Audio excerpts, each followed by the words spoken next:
नमस्कार, आप देख रहे हैं ब्रेकिंग बिहार। अभी हमारे साथ राष्ट्रीय लोक जनशक्ति पार्टी के राष्ट्रीय सचिव मयंक मौर्य। जिस प्रकार से अखिलेश यादव, उत्तर प्रदेश के पूर्व मुख्यमंत्री अखिलेश यादव का बयान आया, और सबसे महत्वपूर्ण है कि उस बयान के बाद महागठबंधन के इंडिया के किसी बड़े नेता का कोई बयान नहीं आया। क्या माना जाए कि इंडिया के गठबंधन में लगातार जो एनडीए कर रही है कि यह गठबंधन नहीं चल सकता है, जिंदा मेढक को तौलने के समान यह गठबंधन है। और इसके बाद से जिस प्रकार से बिहार प्रदेश कांग्रेस के डॉक्टर अखिलेश सिंह का बयान आया मुख्यमंत्री नीतीश कुमार को लेकर के, मयंक जी लगातार आप लोग कह रहे हैं कि यह गठबंधन नहीं चलेगा, इंडिया गठबंधन चुनाव से पहले तितर बितर हो जाएगा, ताश के पत्ते की तरह जो है बिखर जाएगा। क्या लग रहा है? जिस गठबंधन का नाम ही डॉटेड गठबंधन हो, I.N.I करके जो है, जिसको कि हमारे प्रधानमंत्री जी बड़े मुफीद शब्दों में घमंडिया गठबंधन कहते हैं, तो जिसके नाम में ही डॉट हो, जिसके नाम में ही टूटने की शुरुआत हो, गठबंधन का आगे औचित्य क्या है वो तो ईजिली कहिए कि हम लोग उसका अनुमान लगा सकते हैं। अभी विगत 4.5 महीने पहले माननीय प्रधानमंत्री नरेंद्र मोदी जी के विजय रथ को रोकने के लिए जो वहाँ जो गठबंधन बनाया गया, उस गठबंधन की आखिरी मुलाकात हुए लगभग 1.5 महीने से ऊपर होने जा रहे हैं। लोगों में बात भी नहीं हो रही है, लोग आपस में बात नहीं कर रहे हैं। उधर आप देखिए ममता दीदी निकल गई, केजरीवाल निकल गए, उसके बाद से आपको अखिलेश यादव जी अभी हालिया जो है, अखिलेश यादव ने तो यहाँ तक कर दिया कि हमको पता रहता कि अगर विधानसभा स्तर पर नहीं हुआ तो हम जाते भी नहीं, रात में 2-2 बजे तक। अखिलेश यादव जी ने यहाँ तक कह दिया कि कांग्रेस अपने चिरकुट नेताओं पे बयान देने से रोक लगाए और हम नहीं जाते। ऑब्वियसली उन्होंने ही कहा। तो हम पहले से कहते हैं कि भाई ये गठबंधन अनैतिक गठबंधन है, अननेचुरल अलायंस है, जो जिसका कि कोई बेसिर पैर नहीं है। ये बस कहिए कि बिल्ली के खाब के छीछड़ों की तामील के लिए बनाया गया था कि प्रधानमंत्री कौन बनेगा। हालांकि हम सब जानते हैं कि जो गठबंधन है उसमें दर्जनों के भाव से प्रधानमंत्री के कैंडिडेट हैं, जबकि हफ्ते में अगर हफ्ते के हिसाब से भी उन्हें बांटा जाए तो 7 ही दिन होते हैं। तो फिर बाकी के 5 जो वेटिंग 5 प्रधानमंत्री जो उनके पास हैं वो कब बनेंगे? मतलब हफ्ते के हिसाब से बनाएंगे, महीने के हिसाब से बनाएंगे, क्या करेंगे? और कितना अलायंस है वो आपको दिख ही रहा है। अभी अगर बिहार के परिप्रेक्ष्य में देखिए तो माननीय मुख्यमंत्री जी का भी हालिया बयान जो काफ़ी सुर्खियां बटोर रहा है, हम उस पर भी आ रहे हैं। लेकिन आप अभी बहुत खुश हो लीजिए, चूँकि अभी आप लोग का समय है। इंडिया गठबंधन में दरारें साफ नजर आ रही है, लेकिन सच्चाई है कि इस गठबंधन के बनने के बाद आप लोग की स्थिति गड़बड़ थी। एनडीए में हालत खराब था कि अगर महागठबंधन इंडिया के नेताओं का एकता हो जाएगा तो आप लोग कहीं नहीं टिकिएगा। कि ये ख्याली पुलाव जो था, ये बहुत दिन तक काट की हांडी चढ़ नहीं पाती है।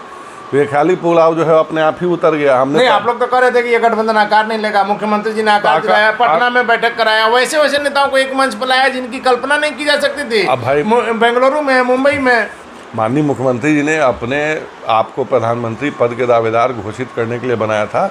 आप सबसे पहले की मोमेंट देखिए, जिस दिन से राहुल गांधी जी की संसदीय सदस्यता बहाल हुई है, उसी दिन से गठबंधन में, इंडिया गठबंधन में उस दिन से आप लोग को खुशी मिल रही है कि चलिए भाई राहुल गांधी की सजा खत्म हो गई, संसद सदस्यता बहाल हो गई और आप लोग का फिर दिन आ गया। हम लोग का दिन पहले भी था, आज भी है और आगे भी रहेगा। अभी आप ही बताइए ना, अगर चलिए राजनीति इधर कर देते हैं, भारत में अगले चुनाव के लिए 2024 में आप सड़क के किसी बच्चे से भी उठा के पूछिएगा तो कि भारत के प्रधानमंत्री आप किसको देखना चाहते हैं, तो स्वतः स्फूर्त आपको जवाब मिल जाएगा कि माननीय प्रधानमंत्री नरेंद्र मोदी से इतर अभी कोई पैरेलल में कोई खड़ा होने लायक भी नहीं है। चुनाव लड़ना जीतना तो बहुत दूर की बात है। और मैं तो थोड़ा एक आयाम आगे देके कहूँगा कि थोड़ा इंटरनेट खंगाल ले। इंटरनेट के दुनिया में हम सब रहते हैं। आपका तो चैनल हम लोग का सबका यूट्यूब पे ही आजकल ज़्यादा देखा जाए। यूट्यूब पे ज़रा हमसाए मुल्क पाकिस्तान की तरफ भी देख लिया जाए, वहाँ के लोग भी माननीय प्रधानमंत्री जी को अपने यहाँ के प्रधानमंत्री बनते देखना चाहते हैं। उनकी दिन भर पाकिस्तान में ही मोदी जी यहाँ से ज़्यादा पॉपुलर हो रहे हैं पाकिस्तान में। आप जाके देखिए, वो दिन रात कहिए कि जो चैनल्स हैं, मिलियंस व्यूज आते हैं रोज़। उनका एक ही काम है कि भारत में क्या हो रहा है, कितने अच्छे प्रधानमंत्री यहाँ मिले, हमें ऐसा क्यों मिला 76 साल में। तो यहाँ नहीं, वैश्विक स्तर पर भी हमारे प्रधानमंत्री जी की कहिए कि भूमिका जो है वो अब बहुत ज़्यादा बड़ी हो प्रेम झलक रहा है, क्योंकि आप लोग शुरू का सहयोगी रहे हैं। लेकिन बिहार प्रदेश कांग्रेस के अध्यक्ष डॉक्टर अखिलेश सिंह का जो बयान आया है कि तेजस्वी यादव को तो हम लोग 2020 में ही मान करके चल रहे हैं, वैसे में क्या यहाँ के महागठबंधन में आप क्या देखते हैं? अब देखिए, कांग्रेस बिहार में मृतप्राय पार्टी है, बैसाखियों पे चलती है। बैसाखी आरजेडी की उठा उठा के विगत 30 सालों से अगर आप कांग्रेस का इतिहास देखिए, जब से इनके आखिरी मुख्यमंत्री डॉक्टर जगन्नाथ मिश्र जी के कहिए कि उनके अंत के बाद से, जब से उनके राजनीतिक अंत हुआ, जब से लालू जी का उद्भव हुआ, उसके बाद से कांग्रेस को आप पाते ही कहाँ हैं। कांग्रेस को तो ढूंढने से झंडा ढोने वाला नहीं मिलता है यहाँ पे। अगर आरजेडी साथ उनका छोड़ दे तो कांग्रेस का झंडा उठाने वाला कौन है? अब अखिलेश जी जो कि पूर्व में पुराने राजद के कहिए कि कार्यकर्ता रहे हैं, तो उनकी मुझे नहीं लगता कि उनकी राजनीतिक हैसियत है कि वो लालू परिवार के इतर भी कहीं अपने आप को नेता किसी और कांग्रेस अध्यक्ष रहने के बावजूद बिहार बिल्कुल नहीं देख सकते। कहिए कि जो एक बैसाखी की जो आदत हो जाती है या व्हील चेयर पे पड़ी पार्टी, वो पार्टी आखिर बिना बैसाखी बिना व्हील चेयर के चलेगी कैसे? तो तेजस्वी यादव जी कहेंगे, उन्हें तेजस्वी यादव जी नहीं, कल को अगर तेजस्वी यादव जी का पुत्र या पुत्री होगा उसको भी अपना नेता मानना पड़ेगा। ये तो लेकिन आप लोग की जो स्थिति थी, अभी तक कहा जा रहा था कि चिराग आ जाएंगे तो आप लोग को दिक्कत हो सकता है। चिराग आ भी गए एनडीए में, अब जो अटकलें लग रही है, हालांकि हम बराबर यह बात शुरू में कह देते हैं कि मुख्यमंत्री नीतीश कुमार से लेकर के जदयू के राष्ट्रीय अध्यक्ष ललन सिंह ने 50 बार इस बात का खंडन किया है कि बीजेपी के साथ नहीं जाएंगे, बीजेपी धोखेबाज पार्टी है, पीठ में छुरा भोंका है। फिर भी तमाम जो है स्थितियाँ इशारे कर रही हैं कि मुख्यमंत्री नीतीश कुमार कहीं ना कहीं बीजेपी के संपर्क में है। वैसे में अगर मुख्यमंत्री जी फिर से आते हैं एनडीए में तो आप लोग का क्या होगा? सबसे बड़ा सवाल है, पारस जी क्या करें? हमारे नेता ने तो या भाजपा के शीर्ष नेता ने, या आप कहिए कि उस दिन माननीय अपने चौधरी जी जो है, सम्राट चौधरी जी ने भी क्या कहा कि अगर मुख्यमंत्री जी आते हैं तो उसका स्वागत है। ये फैसला घटक के बड़े दल भाजपा को लेना है।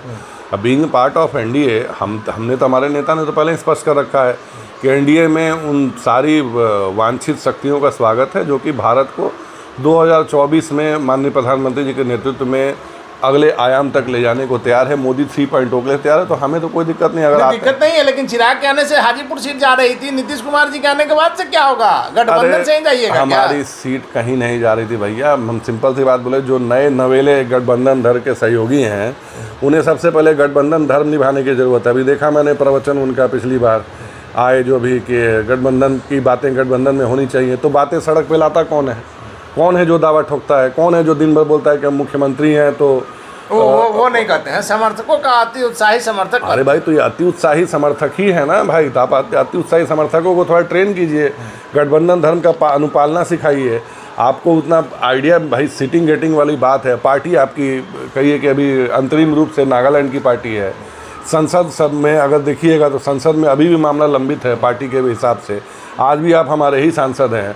हम आपके नेता सदन में माननीय हमारे राष्ट्रीय अध्यक्ष श्री पशुपति कुमार पारस जी हैं। आप सदन को मानते हैं, ना संवैधानिक व्यवस्थाओं को मानते हैं। बस एक खींच है जिसमें लगे हुए हैं कि हमको ये प्रकार कैसे। अब जैसे कल ही मैंने आप ही के चैनल पे देखा कि एक अति उत्साही उनके प्रवक्ता थे जिन्होंने कहा कि भाई चिराग जी को डेफिनेटली भाजपा को मुख्यमंत्री बनाना पड़ेगा, उनके अलावा उनके पास विकल्प क्या है। जबकि हम और आप पहले जान सकते हैं कि जेपी नड्डा जी आ चुके हैं। उन्होंने क्या कहा कि अब हम किसी को अपने कंधे पे नहीं बिठाने वाले हैं, भाजपा का कार्यकर्ता बनेगा, भाजपा कार्यकर्ता बनेगा। तो ये ख्वाब हैं, ख्वाब देखते रहिए। हाँ, मैं कहूँगा कि पैरेलल यूनिवर्स में कहीं ना कहीं कोई जो बिहार होगा वहाँ जो मुख्यमंत्री जरूर होंगे।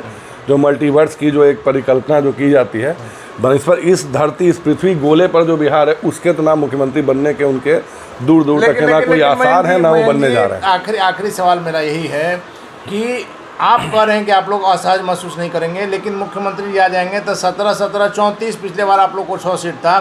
चिराग पासवान की भूमिका, चिराग पासवान का कद नहीं घटेगा एनडीए में? अरे तो ये घटे ना घटे ये हमारे चिंता का तो विषय है। चिंता का विषय नहीं, लेकिन आप गठबंधन में हैं तब आपको नहीं लग रहा कि चिराग जी का कद घट जाएगा? चिराग जी का कद घटता है या बढ़ता, हमारे नेता ने कहा था कि चिराग जी के आने का विरोध नहीं करेंगे लेकिन स्वागत भी नहीं करेंगे। आप आए हैं तो कुछ ना कुछ सोच समझ के ही आए होंगे, और अगर जाएंगे भी तो कुछ सोचना समझ के ही जाएंगे। तो उस पर ना उनके आने पे हमें कोई बहुत खुशी है, ना उनके जाने का हमें कोई बहुत गम होने वाला है। अब किन परिस्थितियों में वो कैसे किन क्लॉजेस पे इस गठबंधन का हिस्सा रहते हैं, ये उन्हें उनकी पार्टी को तय करना है।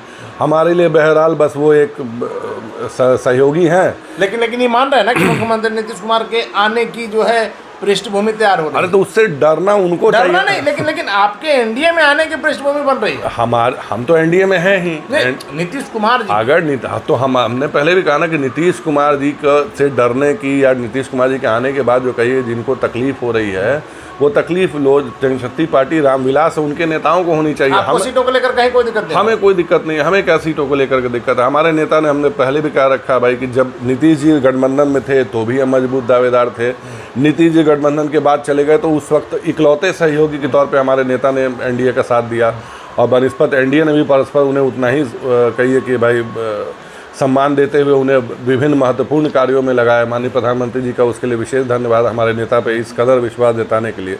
और हमने पहले भी कहा है कि हमारे नेता राजनीतिक व्यक्ति हैं, राजनीतिक रूप से विरोध हो सकता है, व्यक्तिगत विरोध हमारे नेता कहीं किसी का नहीं करते हैं, और राजनीति में ऐसा होना भी नहीं चाहिए। राजनीति संभावनाओं का खेल है। अगर संभावनाएं किंचित कुछ बनती हैं या कुछ बनती हैं या कुछ बिगड़ती हैं, दोनों ही परिस्थिति में आप कभी भी हमारे नेता को विचलित नहीं देखेंगे। हमारे नेता एक लगभग 40 साल का संसदीय इतिहास है उनका, ठीक ठाक माने अपने बड़े भाई साहब को रिकॉर्ड मतों से जिताने का, कहिए कि सिर्फ जो लड़ता तो एक व्यक्ति विशेष है बट पूरी टीम काम करती है।